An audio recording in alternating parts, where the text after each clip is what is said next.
ଅଶୁଦ୍ଧ ହେଇଥିବା ସକାଶୁ ସେ ଅଭିଶପ୍ତ ଫଳ ହେଇଥିବା ସକାଶୁ କୈନଙ୍କର ଆଉ ଫଳକୁ ବା ନୈବେଦ୍ୟକୁ ପରମେଶ୍ୱର ଗ୍ରହଣ କଲେ ନାହିଁ ବୋଲି ପ୍ରଭୁଙ୍କର ଜଣେ ଦାସ ପ୍ରଚାର କଲେ ତା ଭୁଲ ଅଟେ। ସେ ପ୍ରକାର ସେଠି ନାହିଁ, ସେ ପ୍ରକାର ସେଠି ଲେଖାଯାଏ ନାହିଁ। ଆଉ ସେଠି ଲେଖା ଅଛି ପରମେଶ୍ୱର ସର୍ବପ୍ରଥମେ ମନୁଷ୍ୟକୁ ଦେଖନ୍ତି ତାପରେ ତାଙ୍କର ନୈବେଦ୍ୟ କଲେ। ସେଠି ଲେଖା ଅଛି ପରମେଶ୍ୱର ହେବଲକୁ ଏବଂ ତାଙ୍କ ନୈବେଦ୍ୟକୁ ଗ୍ରହଣ କଲେ। ପ୍ରଥମେ ମନୁଷ୍ୟକୁ ପରମେଶ୍ୱର କଣ କରନ୍ତି? ଗ୍ରହଣ କରନ୍ତି, ତାପରେ ତାଙ୍କର ନୈବେଦ୍ୟ। କିନ୍ତୁ କୈନଙ୍କ ଜୀବନ ମଧ୍ୟରେ ଆଉ ସାର୍ ଯୋଉଟା କହୁଥିଲେ ସେ ପ୍ରକାର ତାଙ୍କ ଜୀବନ ମଧ୍ୟରେ ଘଟୁଥିବା ସକାଶୁ କୈନଙ୍କୁ ଏବଂ କୈନଙ୍କ ନୈବେଦ୍ୟକୁ ପରମେଶ୍ୱର କଣ କଲେ? ଅଗ୍ରାହ୍ୟ କଲେ ବୋଲିକି ଆମ ମାନଙ୍କୁ ଆଉ ବାଇବେଲ ପ୍ରକାଶ କଲେ। ଆଉ ଆମ ମାନଙ୍କୁ ଅତି ସୁନ୍ଦର ଭାବରେ ସେ ଉଲ୍ଲେଖ କରିବା।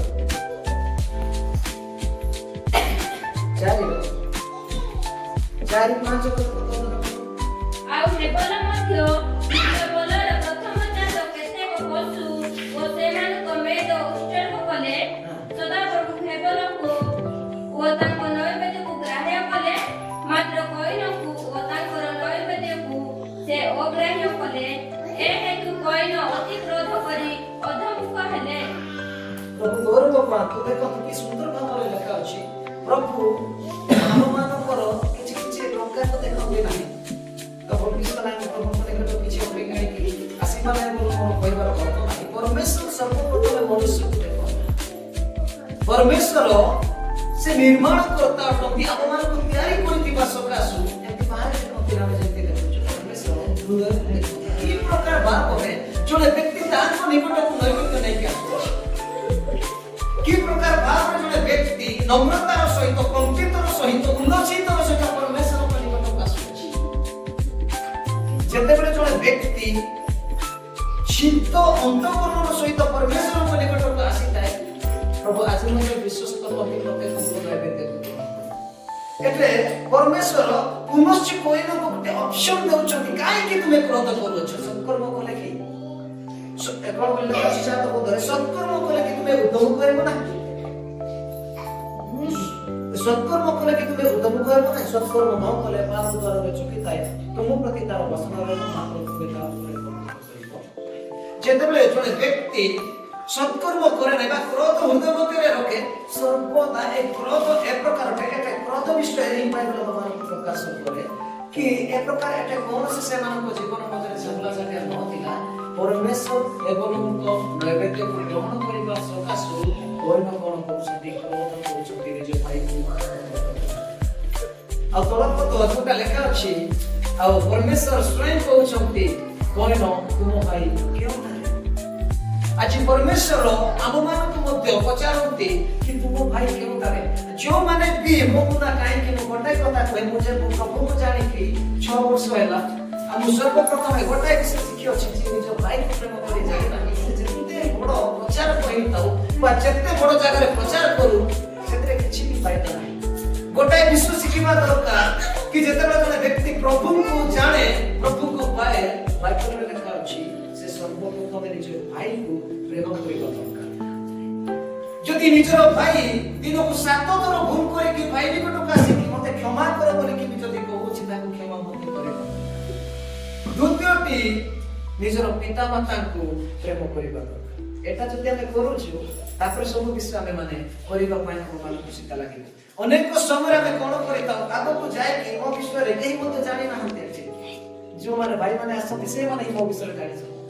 ଆଉ ଏଟା ପ୍ରଚାର କର ବାଇବେଲ ଅଭିଜ୍ଞତାର ସହିତ ଅନେକ ଲୋକମାନେ ପ୍ରଚାର ମଧ୍ୟ କରନ୍ତି, କିଛି ବି ଭୁଲ ବିଷୟ ନାହିଁ।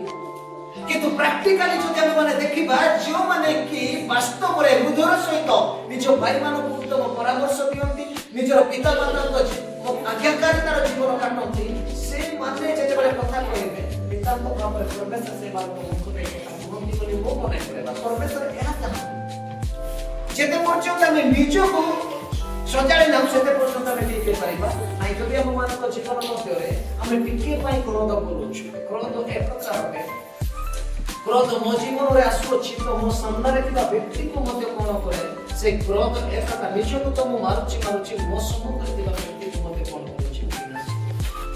କ୍ରୋଧ ଆସିବା ପାଇଁ ପରମିଶନ ମାଗିନଥାଏ। କ୍ରୋଧ ଯେତେବେଳେ ଆସେ, କ୍ରୋଧ ଆସିବା ଜରିଆରେ, କ୍ରୋଧ ଆସିବା ପରେ ଆମେ କ୍ରୋଧରେ ନିଜେ ମନେ କରିଥାଏ ପିଟିକି ସଜାଡ଼ିବେ ବୋଲି। କିନ୍ତୁ କ୍ରୋଧ ଏ ପ୍ରକାର ଅଟେ, କ୍ରୋଧ କେବଳ केवल विनाश क्रोध केवल हम मानकर शांति को हरण करेगी एथिपाई बाइबल हम मान को प्रकाश करे क्रोध जते बेले आसे से क्रोध पाई तुमे माने कोन करियो स्थान छाड़ी दियो हमें जदि सुनु चुकी किछि कोन हम मान को जोगी छके हम मान को किछि खराब कथा कहबा पाई जाउ छते हम न जीवाटा बोलो बा जने व्यक्ति जते बेले हम मान को कठोर कथाबार्ता करूछि हम से स्थान को परित्याग करिबा पाई पड़े अनेक समय हम माने कोन करिताउ हम मान को जते बेले सामना सुनी क्रोधर सहित जन सहित मुकाबला करबा पड़िता हमें पिटला परे आसी कि सब चलते रिपेंटेंस हम तार परे काटे काटे प्रभु कौन कर तो है एंती हला मुता मुता लोकेले से मते दीटा लोकेला से दीटा लोकेला पूरा दीटा लोकेले एंती से प्रकार जेतले क्रोध आसुछि हमें जानिबा दरकार कि शैतान अब मो हृदय मते कुमा गृह को प्रवेश करि अछि मो स्थान मते रहे को पार होय अछि बा मोर कबाट को बंद करि पार होय अछि मो जति स्थान रे रहि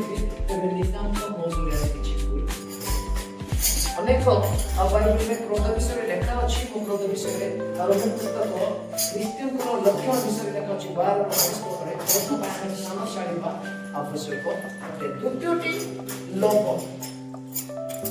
लोभ जते बेले केते बेले लोभ जते बेले कि मनुष्य किछि विषय देखे भलो देखा जाए सेते बेले ही जने व्यक्ति कोन करता लोभ करिता एई लोभ ए प्रकार होते हमें लोभ करिबा जरिया रे ठकी तो किछि नै कि आनी परिबा किंतु ध्यान देबार अछि माजे बाइबल रे आपण माने को देखे जेते बेले जने व्यक्ति किछि ठकी की किछि टंका लेना से टंकार सहित से आ किछि विषय मध्ये भरो हमें अनेक समय रे दिन विषय को आपण मान को संकर उपस्थापना करि किताब को प्रकाश माने होइतिबे आत्म विषय मध्ये आपण माने गाड़ी के